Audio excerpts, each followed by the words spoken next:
On va commencer cette traditionnelle conférence de presse annuelle. Bienvenue à la presse. Nous attachons beaucoup d'importance aux relations avec la presse. C'est un relais d'opinion très fort pour nous et pour nos filières.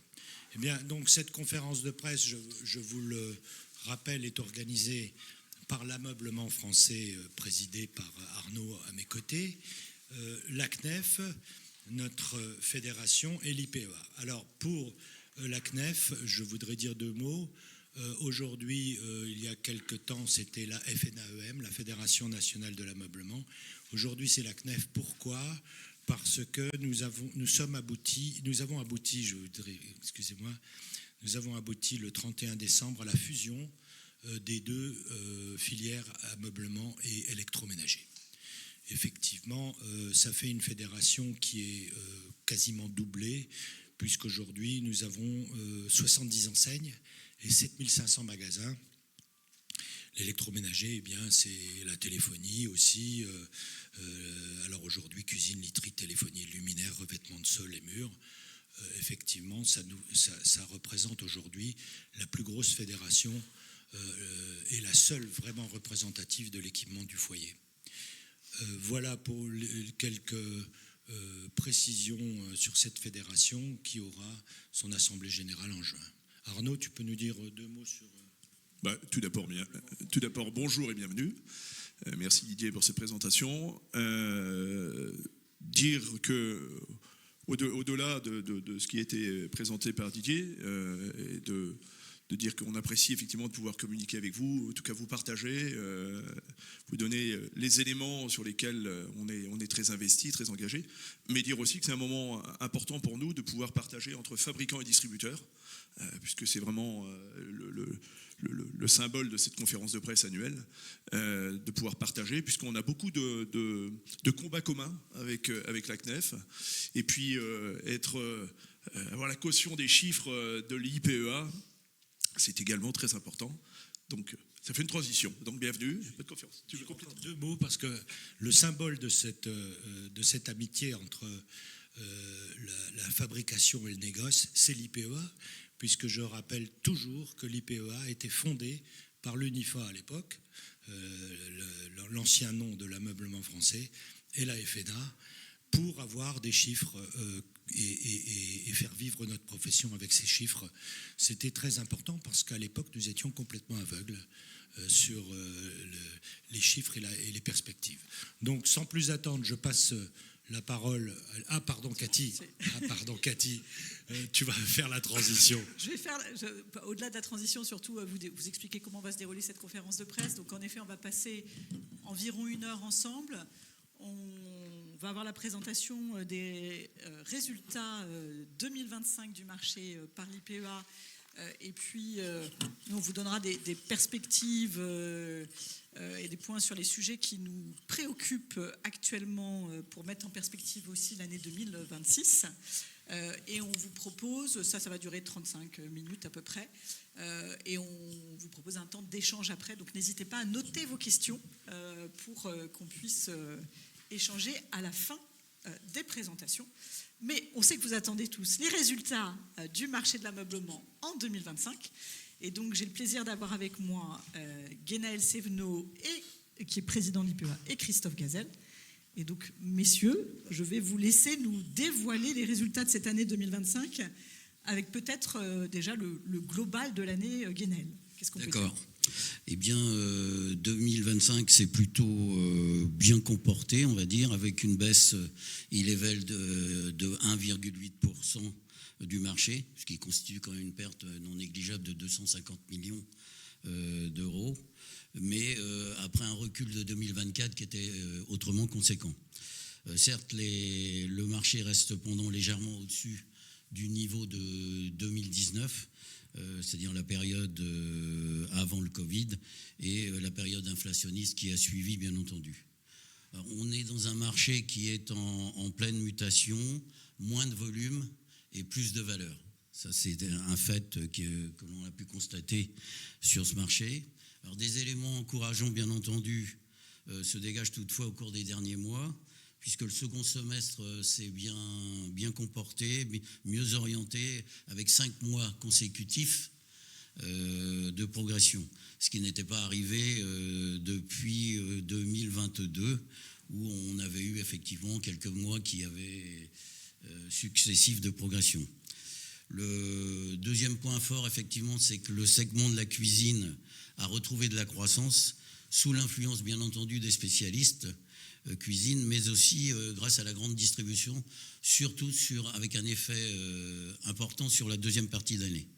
Ceci illustre bien entendu l'intérêt des ménages français pour la cuisine intégrée ouverte mais bien rangée. Et puis troisième point, c'est que le marché a surtout bien résisté au phénomène de l'immobilier qui est resté, le mobilier neuf étant resté atone, avec 300 000 mises en chantier en rythme annuel habituel, mais sans progression. Toutefois, l'ancien s'est plutôt bien comporté sur la fin de l'année. On le verra un peu plus tout à l'heure avec vous. Voici pour donc moins 1,6 sur... moins 8. Oui. Moins 1,8, pardon, sur l'année. 2025. Oui. Alors, si on veut regarder maintenant un peu plus dans le détail des segments de produits, qu'est-ce qu'on peut, Guénel, tu en as déjà quelques mots, mais qu'est-ce qu'on peut dire sur les segments de marché ?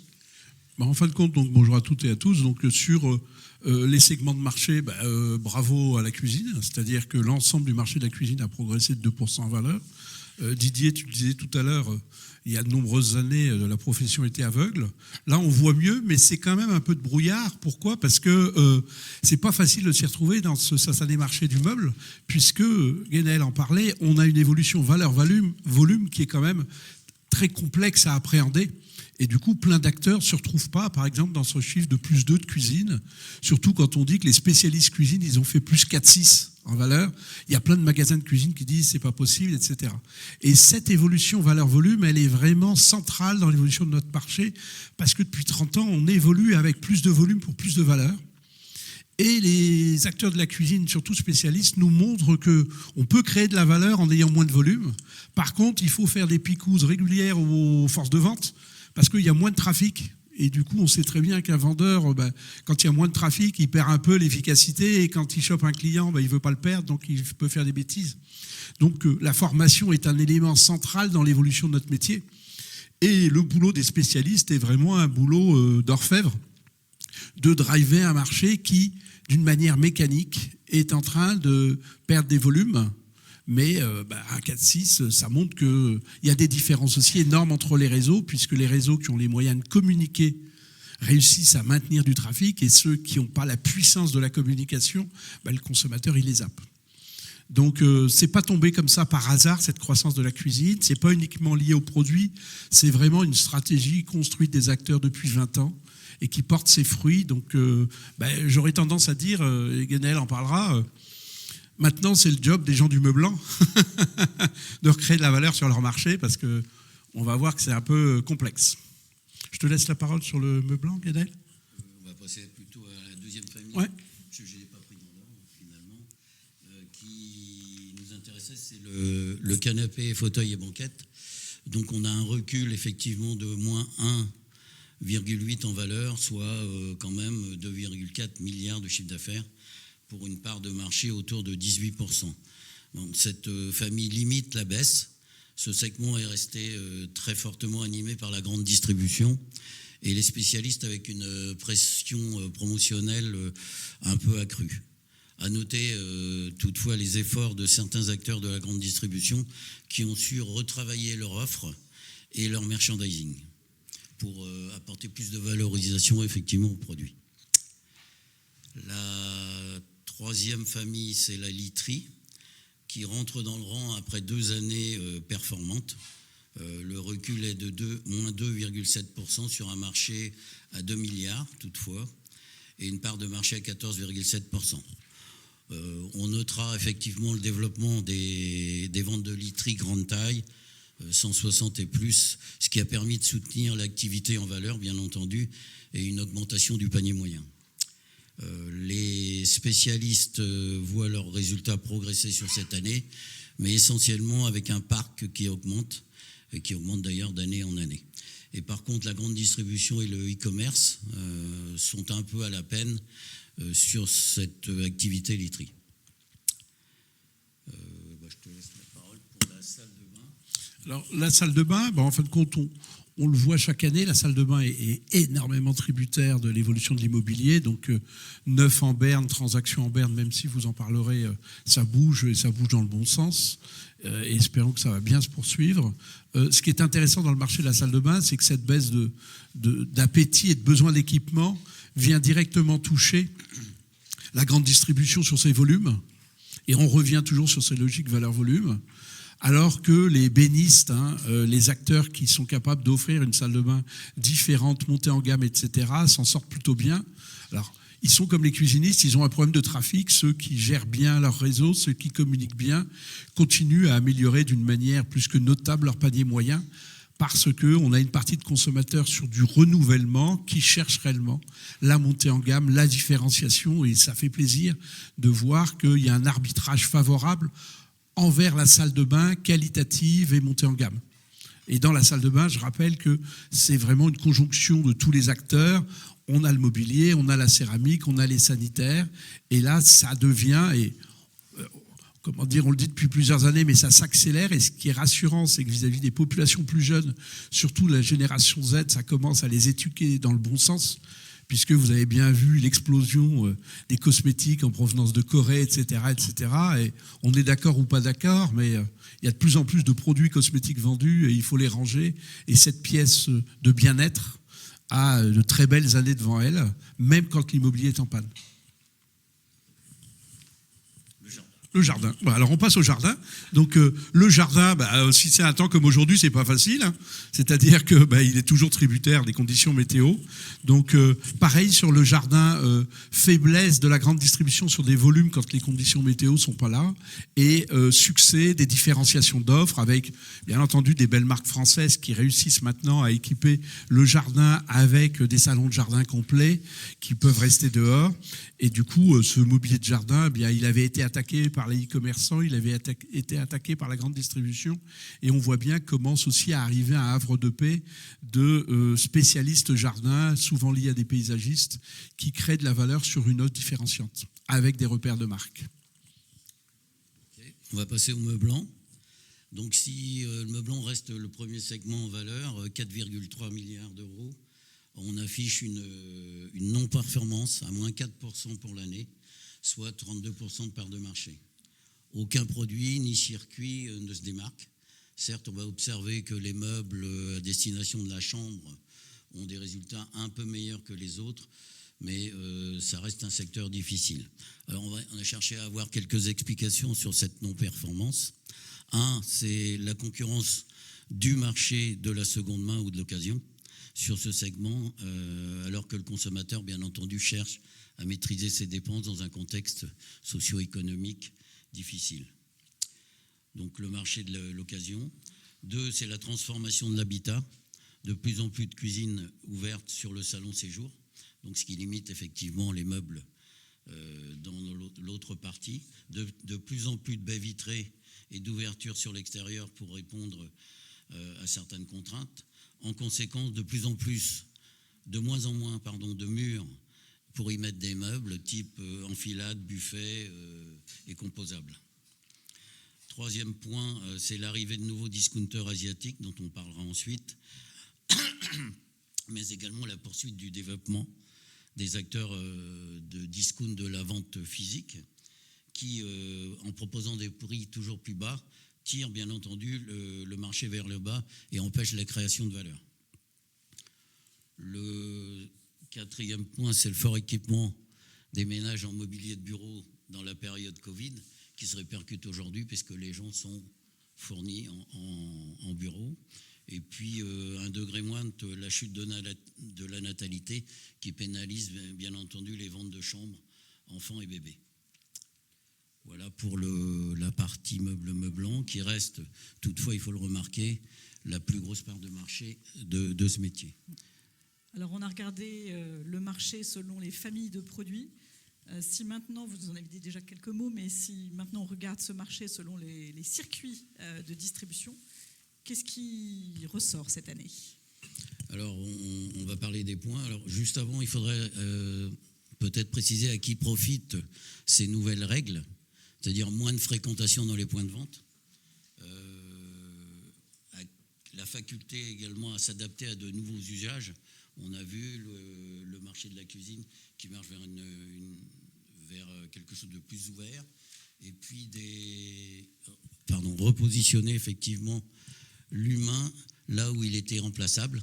On veut parler de l'IA, mais bon, il y a effectivement, et cet humain qui était remplaçable, c'est sur la gestion, bien entendu, des émotions et le conseil à forte valeur ajoutée. Et on verra qu'effectivement, certains domaines, dont on va parler maintenant, les spécialistes, profitent à plein, effectivement, de ce point qui est surtout le conseil, qui reste ultra important. Alors, les spécialistes progressent effectivement à plus 1,6%. C'est le seul circuit qui parvient à progresser, même si ces ventes sont parfois hétérogènes selon les enseignes du secteur.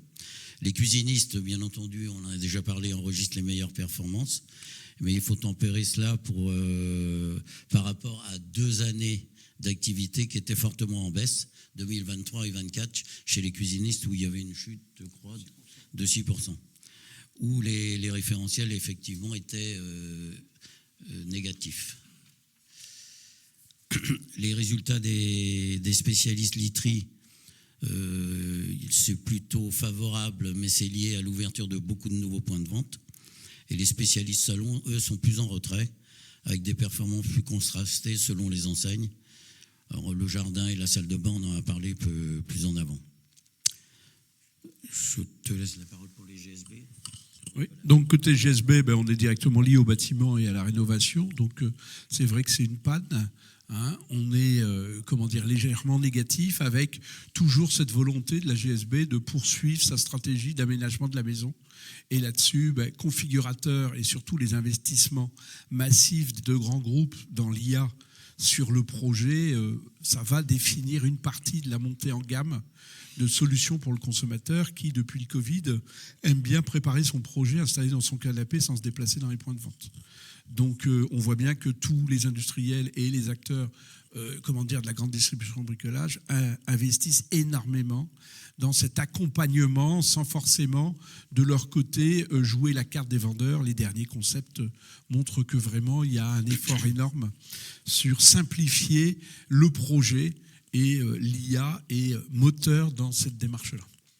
On peut peut-être préciser pour les GSB qu'ils viennent d'un exercice précédent à -9. Oui, donc on rattrape doucement, mais c'est difficile. Oui. Alors, la grande distribution, donc je rappelle, grande distribution, c'est Ikea, Conforama, But, Maison du Monde, Gisc, et j'en oublie un autre, Alinea. Oui, Confo, oui. Donc la grande distribution, la grande distribution, elle est à la peine essentiellement parce qu'il y a besoin de moins d'équipement. Je rappelle qu'une des activités de cette grande distribution, c'est l'équipement, et d'autre part, la majorité des ventes de la grande distribution à meublement, ça reste le meuble meublant qui a réellement un problème à résoudre. Quelle est son adéquation par rapport à l'évolution de l'habitat et aux besoins du consommateur? Donc certains avancent sur des configurateurs, certains avancent sur plus de verticalité et moins d'horizontalité, donc une redéfinition du buffet ou de l'enfilade, etc. Mais la grande distribution travaille de mieux en mieux son rayon rembourré, ce qui pose problème vis-à-vis de certains spécialistes. Et son rayon cuisine, bien entendu.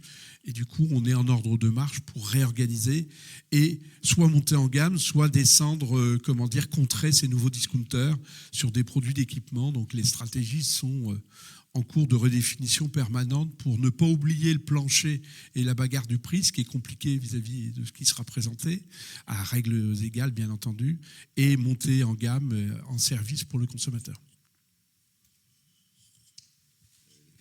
Les pure players. Donc les pure players dans la démarche, eh bien, eux, c'est plutôt compliqué. Pourquoi ? Parce que leur trafic est perturbé par la grande distribution qui a ouvert des sites internet. Donc je rappelle, et vous l'avez vu en tant que journaliste, en observant les marchés, le leader mondial a annoncé en octobre dernier qu'il faisait 26% de ventes en ligne. Donc, quand un acteur comme ça permet aux consommateurs d'acheter en ligne, ça rentre en concurrence directe avec énormément de sites internet marchands. D'autre part, les deux autres leaders de la grande distribution, But et Conforama, ont accéléré la vente propre et ont accéléré aussi la marketplace, et donc le consommateur peut acheter en ligne. Donc, ça fait une concurrence énorme. Et puis, les pure players, je dirais sages, sérieux, sont concurrencés, et ça sera abordé par des pure players sauvages qui ne respectent aucune règle, et du coup, ils sont mis en difficulté sur une stratégie correcte. Donc là, il y a une grande redistribution avec un consommateur. Je ne sais pas si vous avez vu ce matin, il y avait un post de France Culture qui était intéressant en disant que chaque année, en moyenne, notre pouce fait 145 km en scrollant.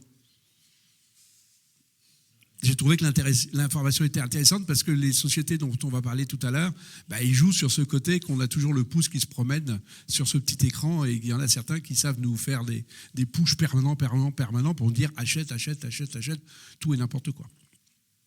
À toi.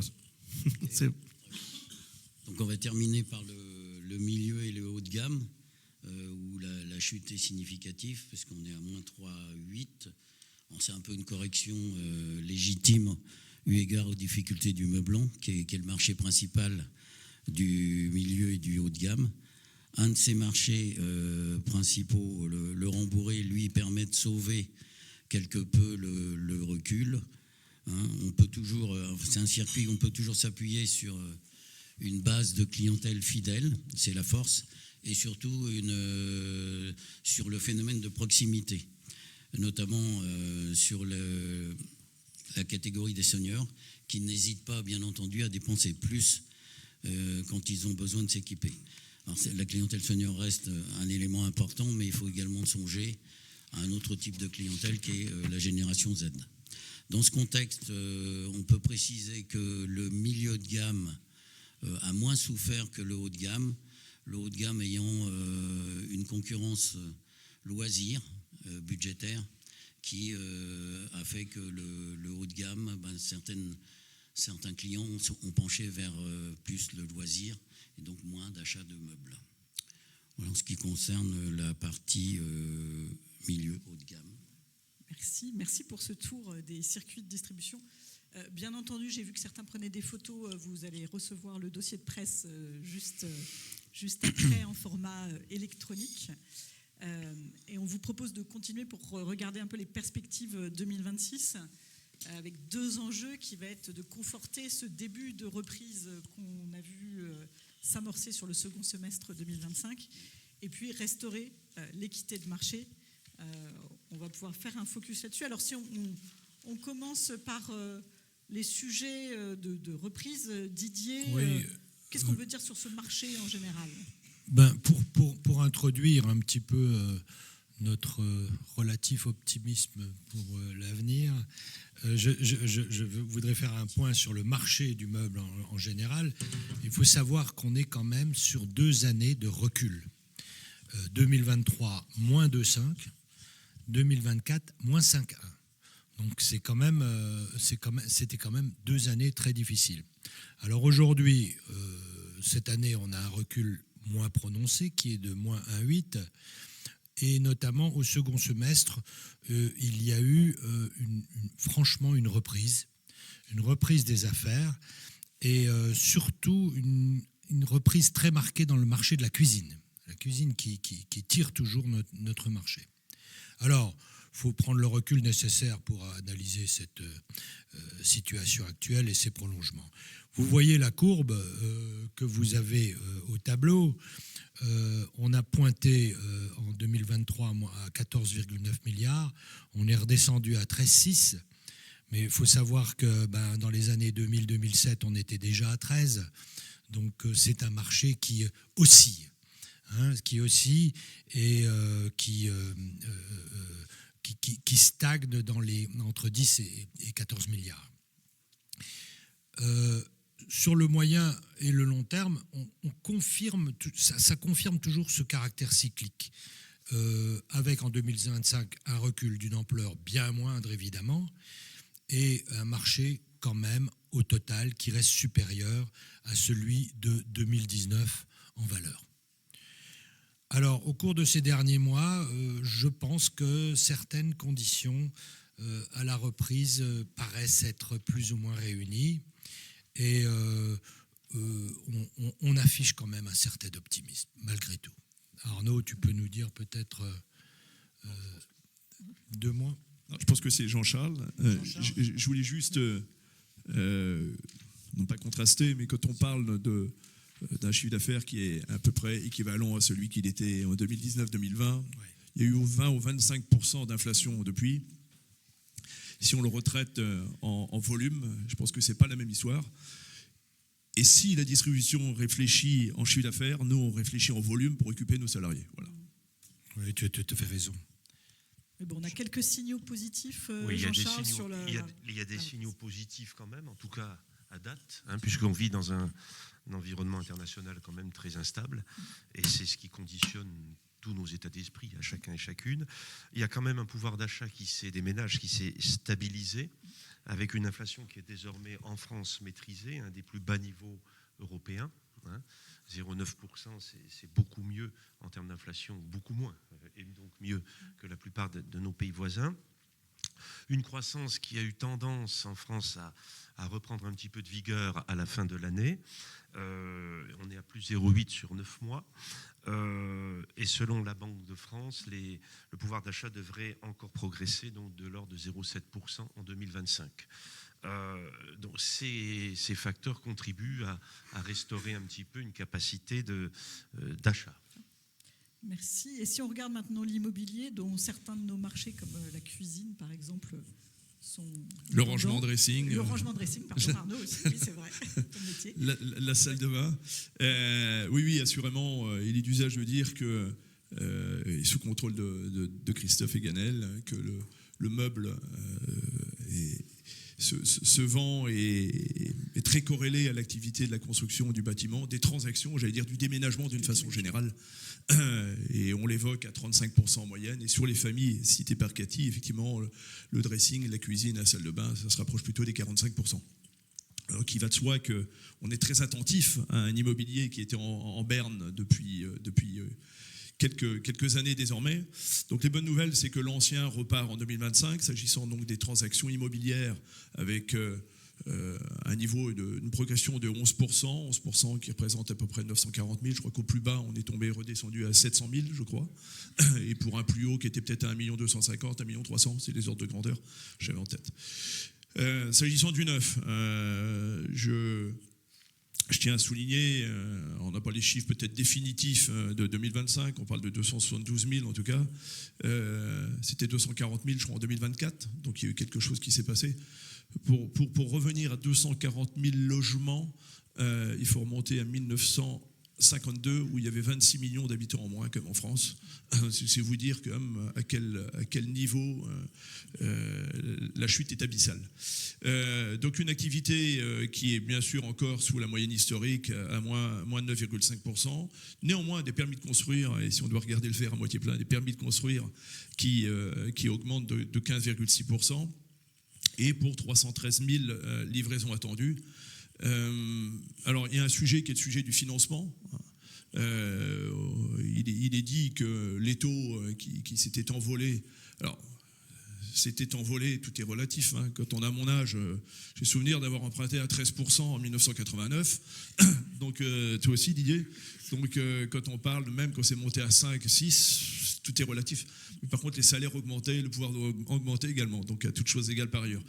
Mais dans tous les cas, ils redeviennent à des niveaux qui sont des niveaux de 3%, où il y a un niveau psychologique Déjà en dessous de 4%, les banquiers disent qu'il y a un effet. 3,5%, c'est un deuxième ticket. Et enfin, à 3%, il y a un vrai effet. Donc ça, c'est plutôt une bonne chose.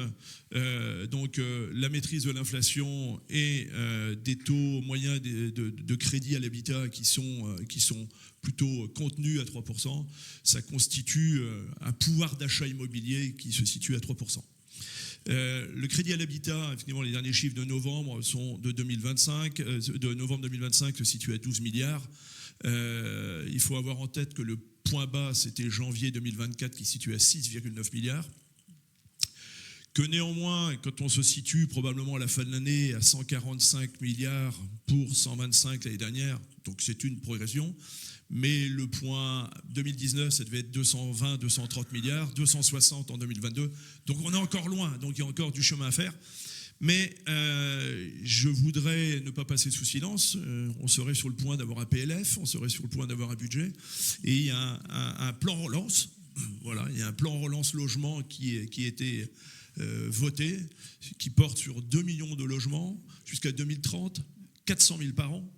125 000 au titre des bailleurs sociaux, du logement social, mais également 50 000 au titre d'un nouveau dispositif, Jean Brun, qui est un peu le successeur de ce que fut Pinel d'aide à la défiscalisation.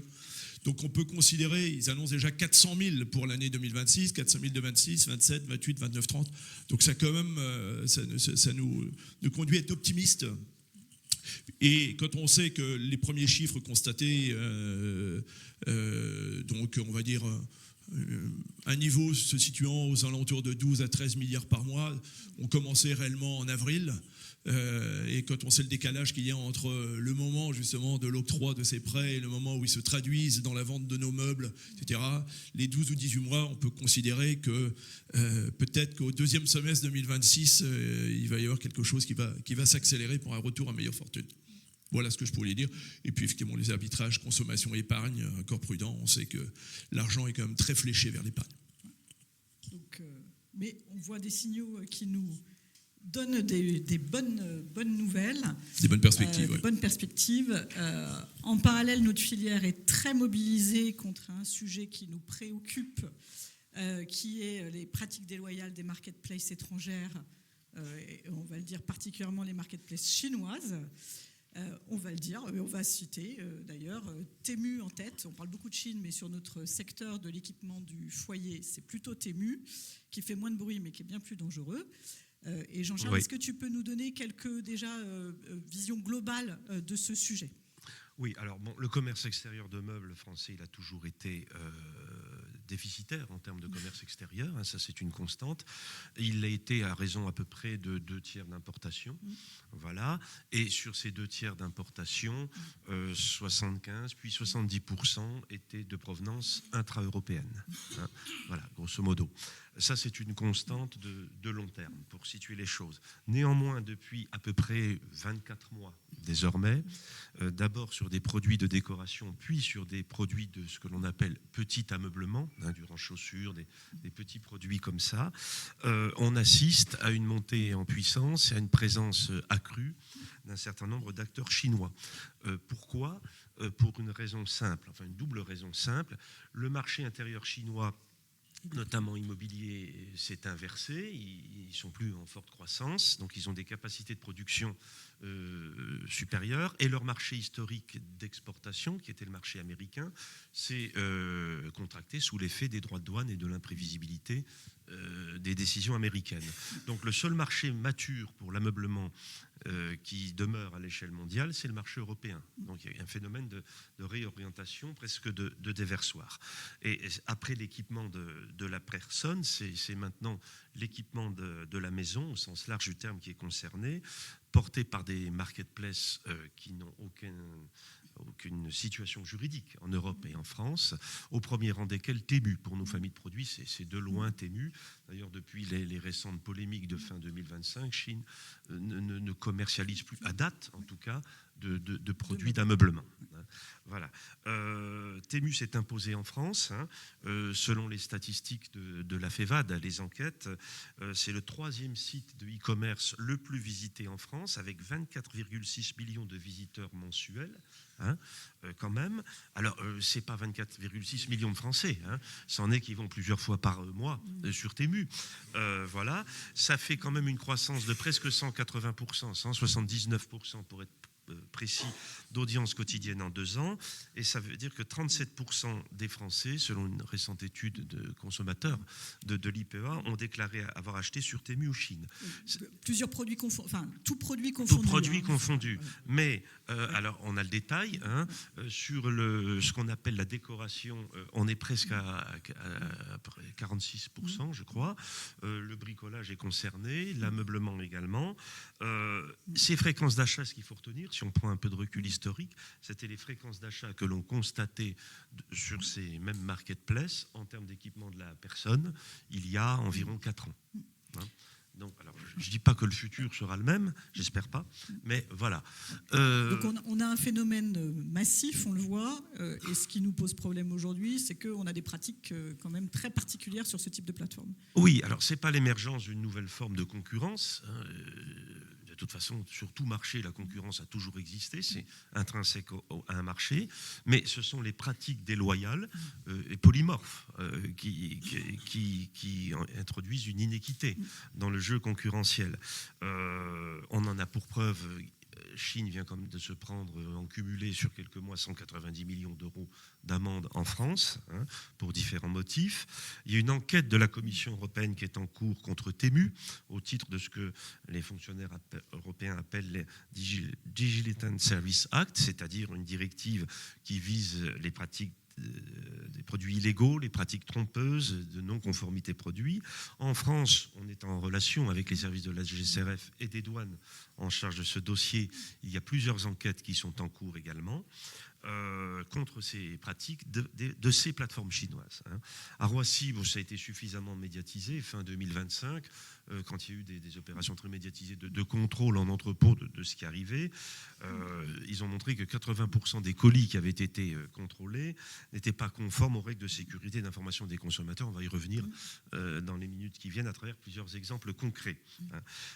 Au niveau de la filière ameublement, ce que nous avons entrepris pour alimenter aussi les enquêtes en cours de la part des pouvoirs publics, c'est des batteries, enfin des séries de tests produits. Il y en a eu 22 qui ont été menées de différentes marketplaces, différentes familles de produits, qui ont été expertisées techniquement par le FCBA, qui ont montré, on va y revenir, je ne me tape pas dessus, des défauts d'information consommateur, des très faibles durabilités, des risques de sécurité, de pratiques trompeuses.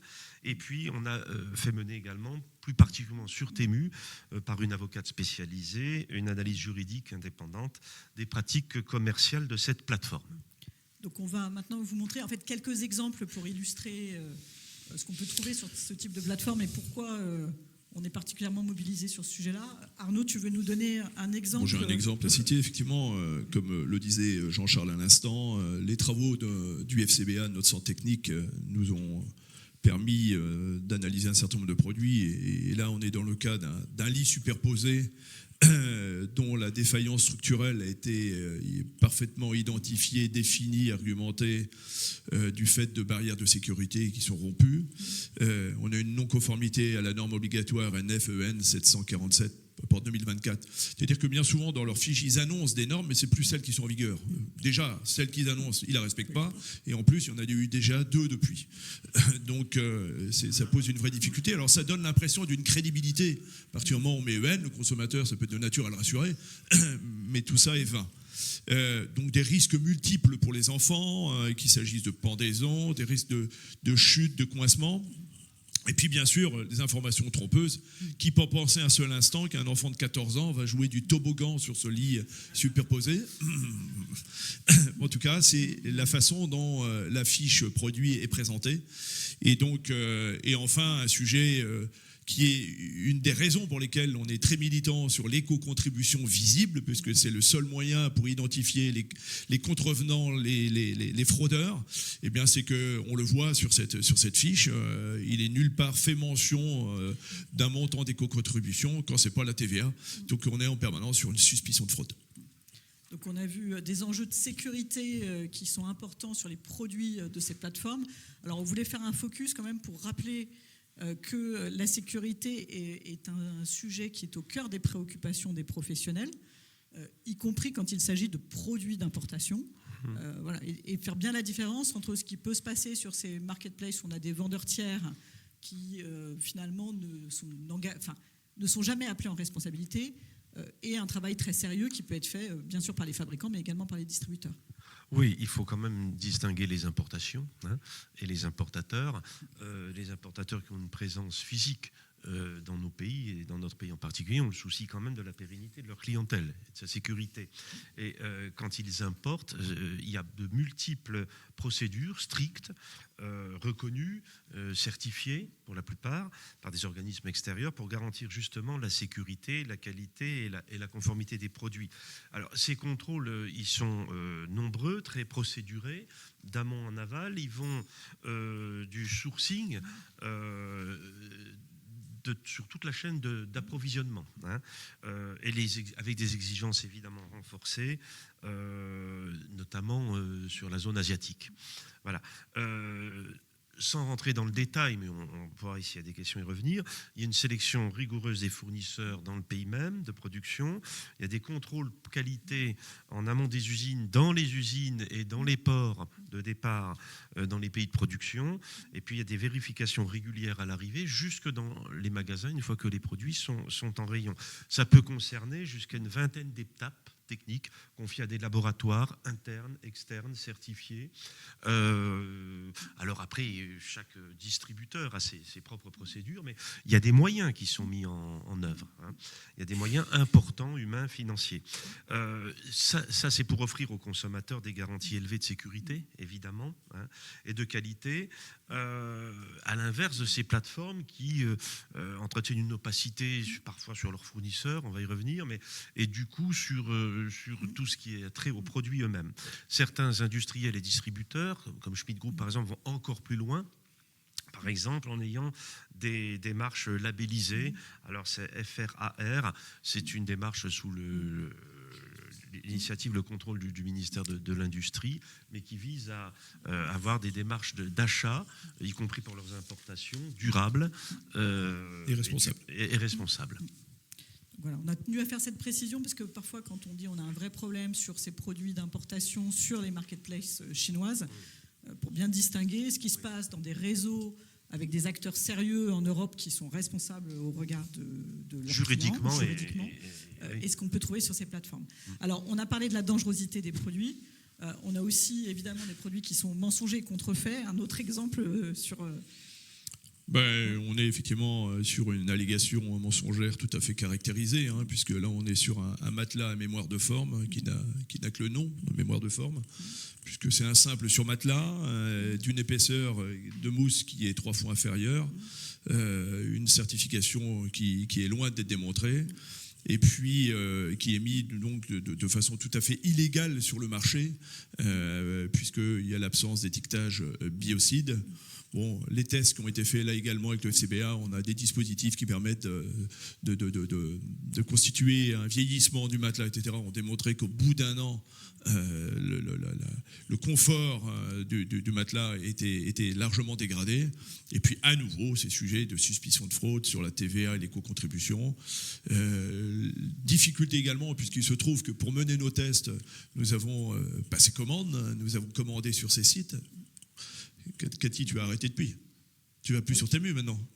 T'achètes plus. Malheureusement, on y va pour acheter, pour tester les produits, mais c'est vraiment parce qu'on veut vraiment tester les produits. Et puis on veut pas être moralisateur ni culpabilisateur, mais on a fait ces achats et il y a un moment, nos services comptables demandent de pouvoir justifier par une facture. Eh bien, écoutez, pour aller retrouver un justificatif d'achat, hormis une espèce de copie d'écran, c'est la croix à la bannière. Oui, sur les 22 produits qu'on a achetés, je pense qu'il y a un peu plus de la moitié sur lesquels on n'a jamais récupéré la facture. Donc Cathy a payé de sa poche. C'est le FCBA en l'occurrence. On a parlé de produits mensongers et contrefaits, on peut parler de durabilité aussi, puisqu'on a un vrai enjeu de les retrouver dans nos bennes. Et puis, on peut aussi parler de pouvoir d'achat en même temps. Oui, alors, c'est un sujet peut-être qui aurait fait partie des questions à suivre, mais on a un vrai sujet. un certain nombre d'hommes politiques de tous bords qui sont venus au soutien de Chine, dès le début dans sa communication, ont voulu nous faire croire que le sujet de Chine, c'était une réponse au problème de pouvoir d'achat.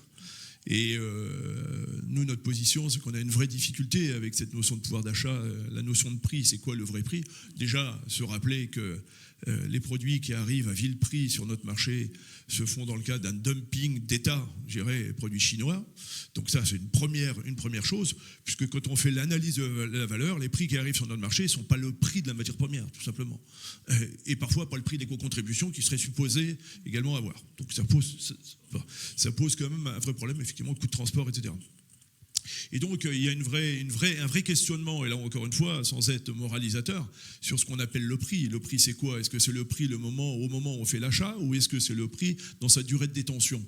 C'est-à-dire que si vous achetez une chilienne, on va prendre un exemple, puisque il se trouve que dans l'ameublement, on a un fabricant connu, je pense, de tous, la Fuma, je me permets de citer, qui fabrique ce genre de produit, qui vend ces chiliennes dans un certain nombre de réseaux connus, 49 €. 49,90 €, c'est ça, bon, pour être précis. On ne peut pas dire que le produit soit complètement dénué de sens en termes de prix, c'est un prix abordable. Effectivement, quand il a face à lui un produit tel que celui qui est présenté, issu de Temu, et qui, au premier test, s'arrache, ne respecte pas les règles de sécurité, de pincement, de coincement, etc., et qui va finir très rapidement, après la première saison, dans une benne, je dirais, pour lesquelles ils n'auront pas payé l'éco-contribution, mais que nous, on aura payé, ça pose quand même un sérieux problème.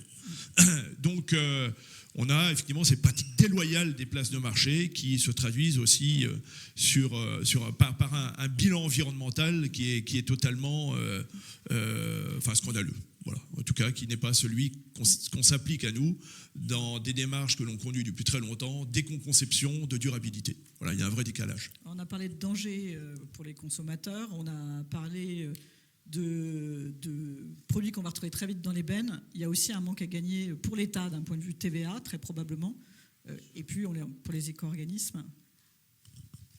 Bien sûr, il y a plus de fraude à la TVA, fraude aux éco-organismes. Enfin bon, c'est une perte sèche pour l'État et pour la filière. Mais non seulement ils vendent de la daube, mais ils mentent. Donc c'est des infractions constantes à la réglementation sur les prix barrés. Alors malheureusement, moi je critique cette réglementation des prix barrés. Vous savez qu'en France, on a le droit de faire des prix barrés toute l'année, à condition qu'on justifie la promotion par un prix de référence. Mais alors, la définition du prix de référence est tellement compliquée que même la direction des prix, la direction de concurrence et la consommation nage complètement là-dedans. Ça fait que les contrôles sont très, très peu fréquents, vu la diminution des agents dans ces administrations, ça devient très compliqué. Alors, en Allemagne, par exemple, je le cite, on n'a pas le droit de faire de prix barrés hors solde et hors liquidation. Bon, c'est clair, toute l'année, vous devez faire des prix nets. Bon, nous, on a le droit toute l'année. Alors, évidemment, Temu, ils sont à fond dedans, ils mentent, ils n'ont pas de prix de référence et ils font des remises systématiques de 60%, etc. Alors, oui, on a déjà réussi à avoir des amendes fortes contre Paul Troné-Sofa. Vous savez que nous avons eu une action très forte contre Paul Troné-Sofa, mais malheureusement, on n'a pas pu aller jusqu'au bout puisque le procureur a décidé que la direction de la concurrence et de la consommation allait faire une transaction avec eux. Ça leur a coûté combien, Jean-Charles? Je ne me rappelle plus. Presque 900 000 €. 900 000 €. Bon. Mais ça ne les empêche pas de continuer et ils viennent d'être condamnés en Italie encore pour la même raison, pour publicité mensongère. Alors bon, les Chinois, c'est encore pire. C'est des remises continues en cascade, présentées comme permanentes, alors qu'elles sont interdites dans les réglementations. C'est très compliqué. Le client regarde la remise, regarde le prix, et effectivement c'est très attirant, mais quand il reçoit de la daube, il est assez déçu. Voilà, alors nous sommes furieux parce que nous sommes vraiment furieux parce que l'État n'est pas capable de faire respecter ce réglementation, et on considère qu'on est devenu une véritable passoire. Donc on a 3 leviers prioritaires, Jean-Charles, Oui, pour 3 agir demandes. concrètement. Celle pour laquelle on se bat depuis 1 an désormais, c'est avoir le droit de pérenniser le montant de l'éco-contribution ameublement jusqu'au consommateur final. Hein. Ça, c'est une chose, parce que s'il n'est plus affiché, il n'y a plus de moyens de détection, hein, très clairement. Deuxièmement, c'est de renforcer les contrôles sur les importations de provenance extra-européenne.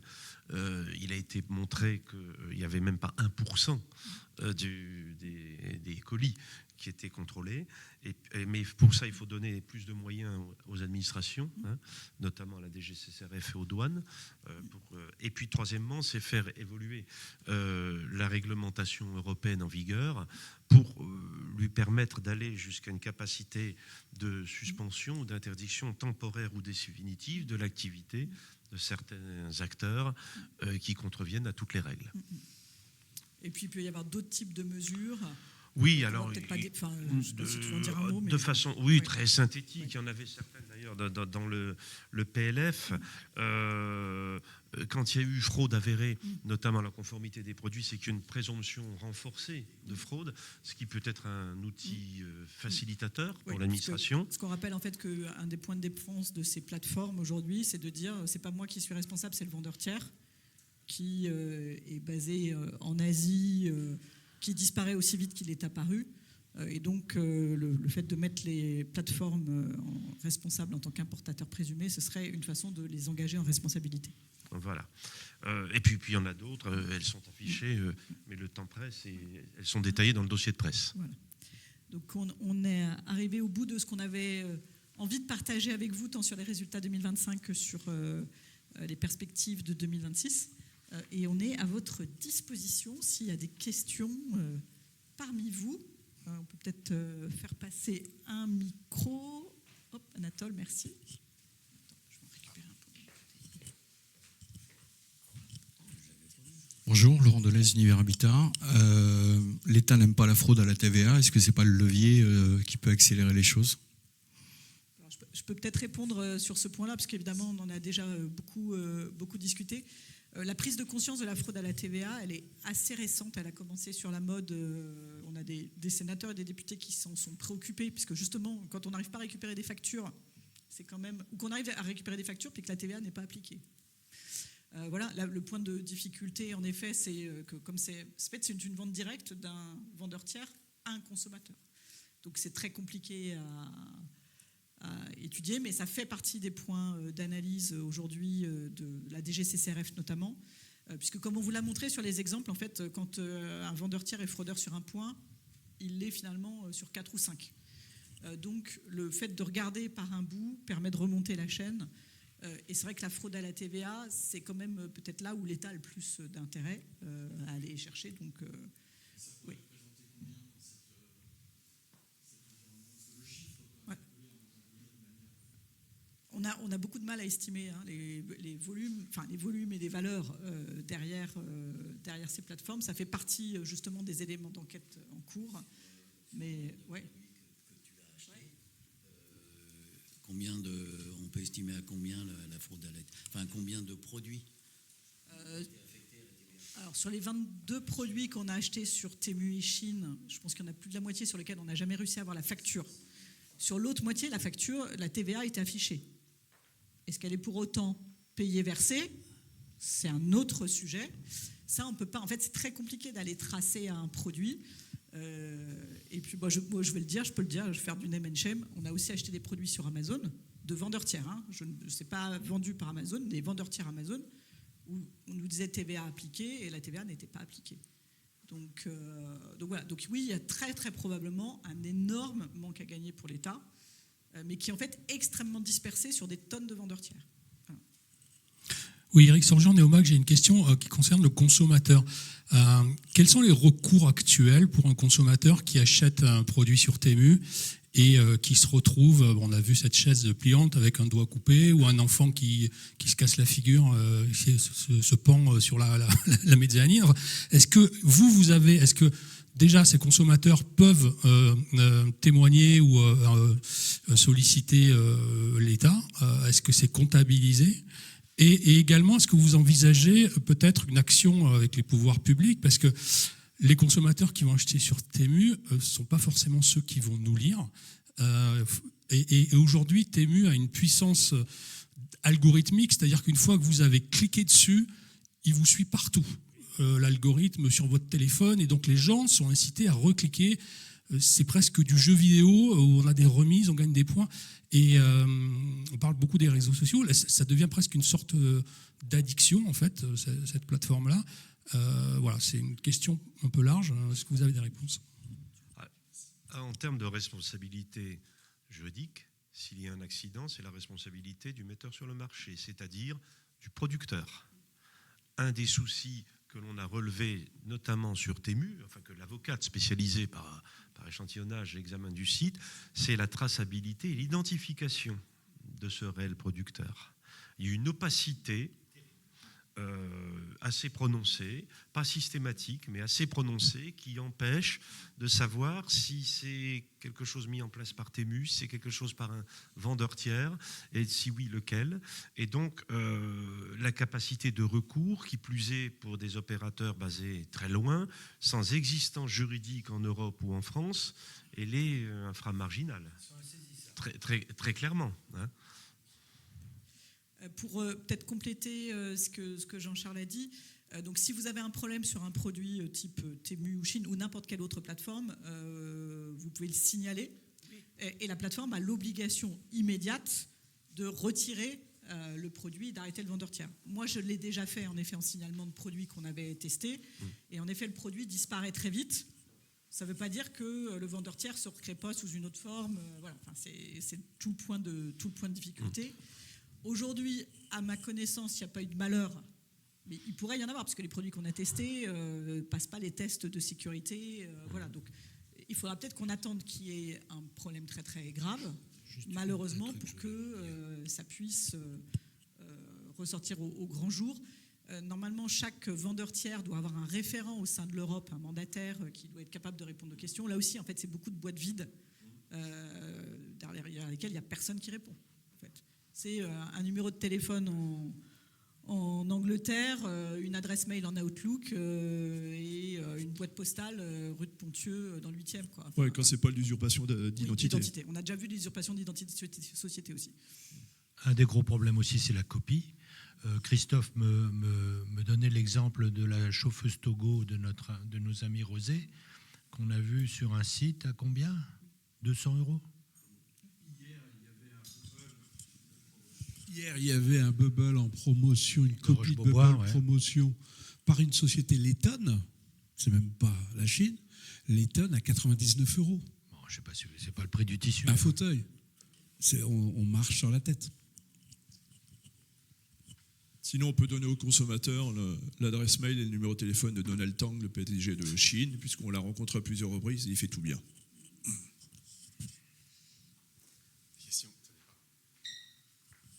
Oui, j'ai une question pour l'ameublement français au sujet de la réglementation sur la déforestation et la dégradation des forêts. J'ai cru comprendre que, d'après vos confrères allemands, ça les faisait râler un petit peu quand même, notamment en ce qui concerne les contraintes. Bon, l'application a été reportée, je crois. Est-ce que vous pouvez faire un petit point sur la question? Oui, donc on avait une réglementation sur la déforestation. Je me permets de répondre. C'est toi l'experte. C'est moi l'experte au sein de l'ameublement français sur ce sujet. On avait une réglementation qui était éminemment complexe à appliquer en entreprise, parce qu'on devait avoir une traçabilité qui était honnêtement un truc de dingo. Enfin, voilà. Donc au niveau européen, on s'est beaucoup mobilisé avec beaucoup de secteurs en disant ce dont on doit s'assurer, c'est que le bois qui va être récolté en Europe ou le produit qui va être importé au sein de l'Union européenne, s'il est conforme, tout ce qui suit dans la chaîne de valeur sera bon. Parce que s'il n'y a pas de problème de déforestation à l'origine, voilà. Donc on a eu en effet un énième report in extremis, un deuxième report in extremis de la réglementation qui était absolument nécessaire, mais surtout on a eu une simplification majeure, et c'est ça l'élément essentiel. C'est-à-dire qu'on a enfin été écouté sur ce sujet, et en effet la réglementation va demander à ce qu'il y ait une application de contrôle aux premiers produits mis sur le marché, donc le bois récolté en Europe ou le produit à base de bois importé en Europe. Là, il doit vérifier que c'est conforme, Mais une fois que ça suit en Europe dans la chaîne de valeur, il n'y a plus de contrôle, il y a juste à se référencer. Donc on est revenu sur quelque chose qui est beaucoup, beaucoup plus simple, en tout cas. Ce qu'on reprochait, nous, au texte, c'est qu'on est en train de créer une usine à gaz très complexe à mettre en œuvre pour les entreprises, dont on ne comprenait pas la nécessité et l'impact, et en se disant, et en plus, comme d'habitude, en fait, on va être, comme d'habitude, les Français et les Européens, les bons élèves du sujet, et il n'y aura jamais de contrôle aux frontières. Voilà. Donc on a une réglementation qui est revenue de façon beaucoup plus raisonnable. On a quelques questions dans l'application, puisque le texte est très rechangé, et on attend encore des réponses de la Commission européenne, mais on revient enfin à l'essence du texte et au vrai sujet qui est de vérifier que ce qu'on met sur le marché en premier est bon. Si on met sur le marché en premier, c'est bon. Dans la chaîne de valeur, ce qui va suivre sera bon. Voilà. Et la date d'application, maintenant, c'est 31 décembre 2026. Voilà.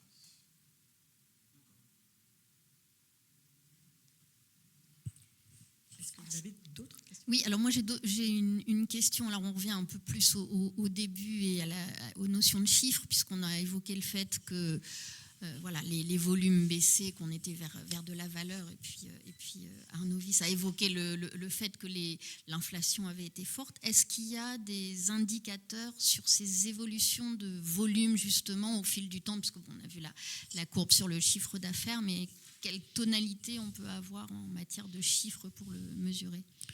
En fin de compte, on ne le regarde pas en détail parce que c'est très compliqué d'estimer le volume. L'INSEE fait des calculs d'inflation, etc. Mais c'est très compliqué. Et puis, comme le disait Didier, on jongle quand même avec des prix barrés régulièrement. Donc, la valeur réelle des choses est délicate. Ce que l'on peut dire, c'est que, Guénel en parlait tout à l'heure, il y a une très forte concurrence de l'occasion aussi. Le premier produit vendu en occasion, c'est le meuble Meublant, par exemple.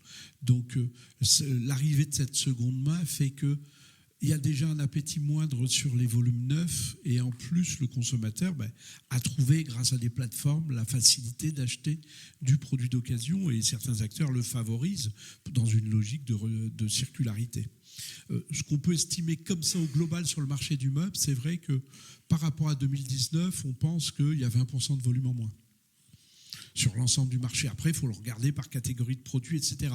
Mais par exemple, sur le meublant, c'est évident que même on est certainement à moins 30% de volume, parce que, Guénel le disait, les baies vitrées maintenant dans les logements neufs, c'est évident.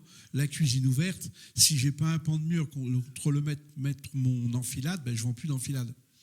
Du coup, c'est vrai qu'il y a beaucoup d'industriels qui travaillent sur des nouvelles collections.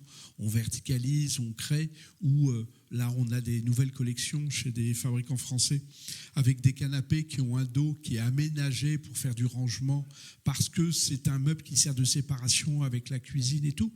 Donc, tout ça, ça amène, et on voit bien qu'au deuxième semestre, il y a eu beaucoup de mouvements de la part des industriels et des distributeurs français sur énormément d'innovations.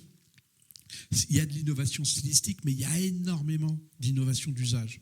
Parce que c'est dans l'étude style que le Codifab a financé auprès de l'IPEA l'an dernier, on voit bien qu'il y a une évolution stylistique, mais il y a aussi un besoin de fonctionnalité, de multifonctionnalité de la part du consommateur. Les acteurs de la cuisine, comme toujours, ont été les premiers à dégainer. Après, les acteurs du dressing ont super bien dégainé et dégainent de mieux en mieux. Avant, ils dégainaient sur la façade. Maintenant, c'est sur l'ensemble de la solution dressing. Et du coup, on est vraiment parti sur une révolution de l'organisation de l'habitat. On parlait, par exemple, sur des volumes. On vend moins d'armoires avec des portes toutes simples, ce qu'on appelle une armoire porte-lingère, parce que la génération Z, elle veut un lit-coffre.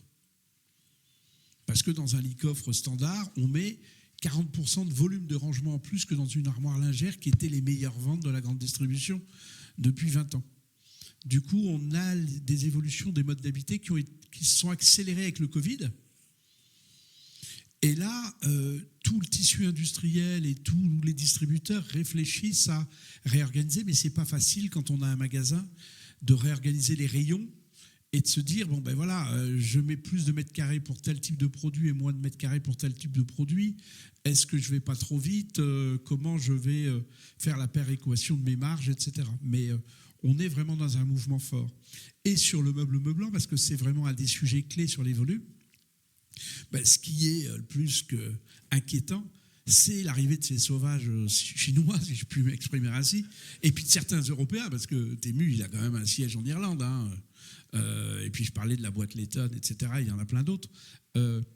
C'est tous ces petits produits de dépannage qui sont liés à l'éco-contribution, des produits jetables.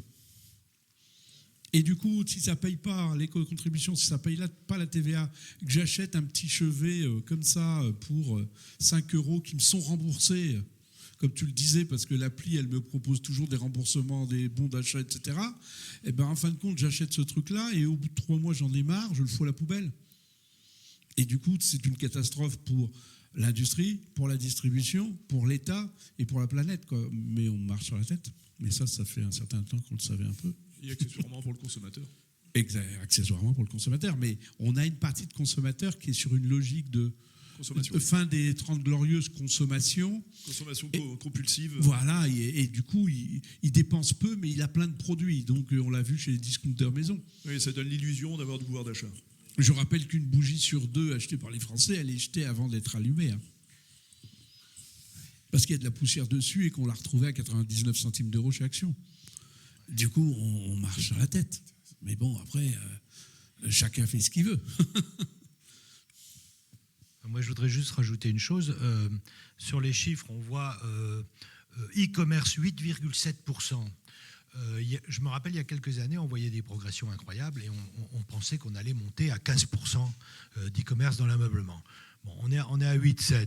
On a limité le dégât. Oui, mais pour les pure players. Pour les pure players, on est d'accord. Vous, distributeurs physiques, vous avez appuyé sur l'accélérateur parce que vous avez un savoir-faire métier, vous avez la logistique, vous avez la notoriété de la marque. Et maintenant, si je calcule comme ça à la louche, l'achat à distance de produits d'ameublement, c'est 22%. Oui, je suis d'accord. La valeur du marché. Parce que j'ai dit aux consommateurs, j'ai des magasins, j'ai un site internet et c'est où tu veux, quand tu veux, comme tu veux. Oui, mais si tu prends rien qu'IKEA, ils étaient à 0 il y a quelques années et aujourd'hui ils sont 26. Presque 26%. Oui. Bon, c'est de la logistique, le e-commerce. Donc c'est que de la vente à distance, mais de magasins physiques. On est d'accord. La deuxième chose que je voudrais dire, c'est qu'on a, dans la distribution, on a été quand même épargné par rapport au textile. Parce que je regardais les marques de textile qui ont disparu, les marques de distribution, je crois que j'en ai compté plus d'une vingtaine aujourd'hui, entre les Minelli, André, Koukaï, Jennifer, etc., etc. Bon, nous, on a été relativement épargnés. Oui, justement, sur ces marchés de la décoration, pour bien comprendre, ils ne sont pas situés dans les chiffres que vous venez de donner. Et qu'est-ce que ça représente ? Parce qu'on a vu des chaînes aussi, vous parliez des rideaux, mais on a vu des chaînes qui vendaient des objets de décoration. Je pense à des Jiffy qui ont des difficultés, à des Casa qui ont disparu, Nature et Découverte qui est en vente. Qu'est-ce que ça représente si on agrège un peu tout ça ? Je pose la question à Christophe, le luminaire, la décoration, les petits objets en termes de chiffre d'affaires.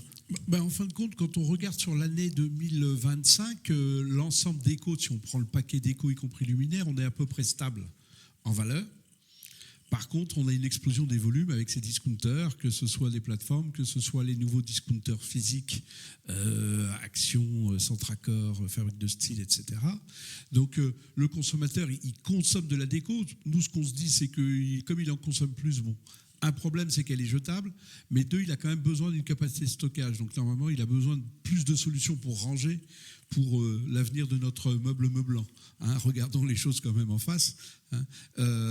Il y a une grande redistribution des cartes avec la difficulté pour des gens qui font de la déco différenciée et qualitative, parce que ils sont attaqués par des gens qui vendent de la déco à des prix qui sont complètement fous et, comme tu le disais, à des prix de revient qui ne sont même pas le prix de la matière.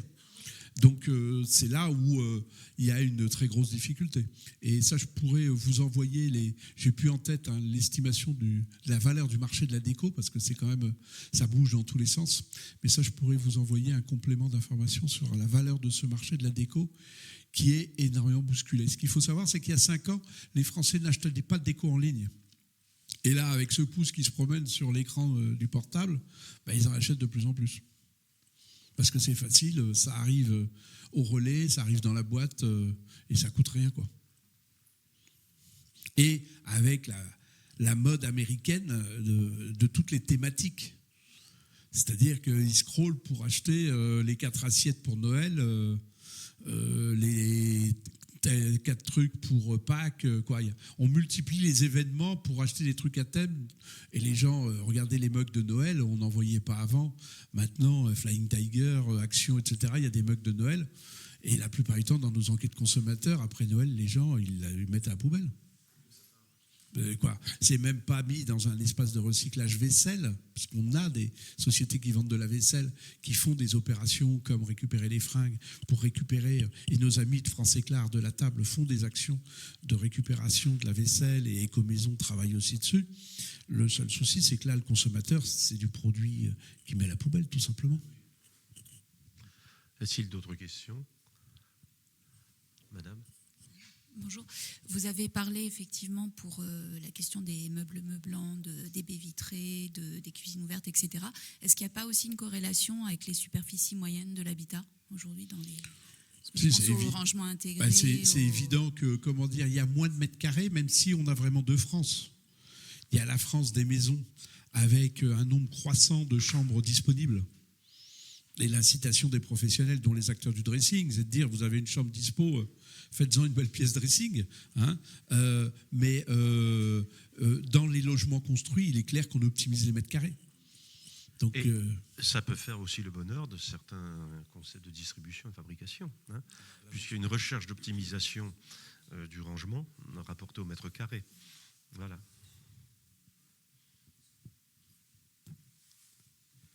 Est-ce qu'il y a d'autres questions ? Merci. Vous allez recevoir le dossier de presse et communiqué de presse à l'instant qui va vous être envoyé. Merci à tous pour votre participation. Merci.